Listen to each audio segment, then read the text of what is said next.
তুই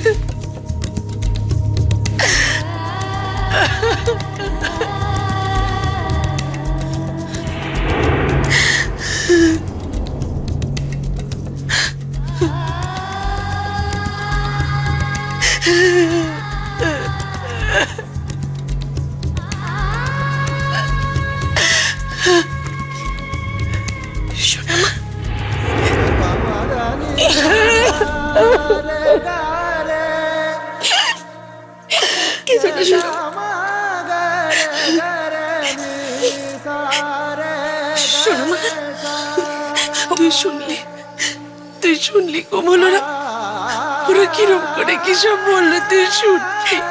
শোনো মা, ওদের অবস্থাটা তুমি একবার ভাবার চেষ্টা করো। ওরা সবে সবে মা হারিয়েছে, আর বাবা সেই একই রকম। ওরা ওরা ওরা নিজেদের মধ্যে নিজেরাই নেই। শোনো মা, তুমি তুমি একটু বোঝো, ওরা কিছু বুঝে করেনি। আমি তো বুঝতে পেরেছি কোমল, আমি তো বুঝতে পেরেছি। বল, লোভ হয়েছিল আমার, আমি লোভী হয়ে পড়েছিলাম। ছি ছি ছি, তুই তো আমায় ডাকিস সোনা মা,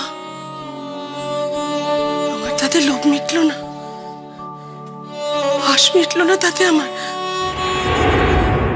আরো মা ডাক শুনতে চাইল,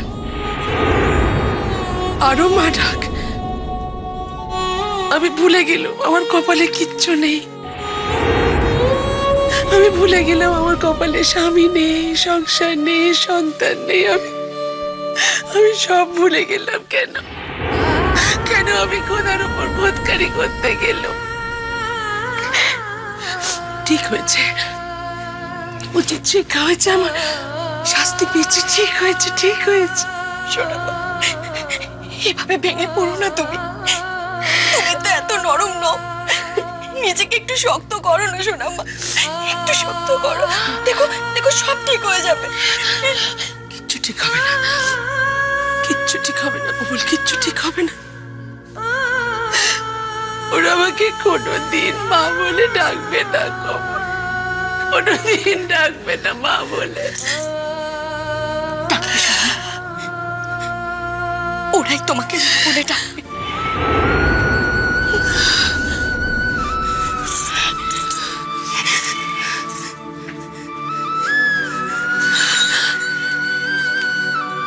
ডাকবে না, কোনোদিন ডাকবে না, কিন্তু আমাকে আমাকে দেখবার চেষ্টা করতে